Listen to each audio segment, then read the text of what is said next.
ఇక అష్టకంలోకి వెడితే, దేవుని మించిన తోడు రాముని మించిన రేడు భర్తని మించిన పనోడు వెదకిన దొరకరు ఏనాడు.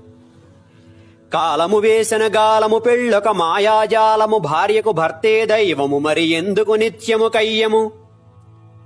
రెక్కలు విరిగిన పక్షులు చెట్లుగా మారని విత్తులు కత్తులు పోయిన సూరులు పతులుగా మారిన పురుషులు. తిరిగెను ఎన్నో గుళ్ళు వేసెను మూడే ముళ్ళు వాచెను రోజూ ఒళ్ళు అయ్యో పాపం మొగుళ్ళు. క్షయుడైపోయెను చంద్రుడు సగమైపోయెను శివుడు సంద్రము దాటెను రాముడు దేవుని పాపమి మగడు. పెళ్ళాం పట్టిన పంతము తీర్చిన కథ సుఖాంతము లేనుచు సాధింపే జీవితాంతము ఇదే అసలు సిసలు వేదాంతము. రాయిని తన్నగనేల గోడను గుద్దుటనేల నిప్పున దూకుటనేల భర్తగా మారగనేల. వచ్చడి భావము ఆగదు శతకము రాసిన చాలదు ఇది నా భార్యకు నిజముగా నచ్చదు నన్ను కొట్టక మాత్రము వదలదు.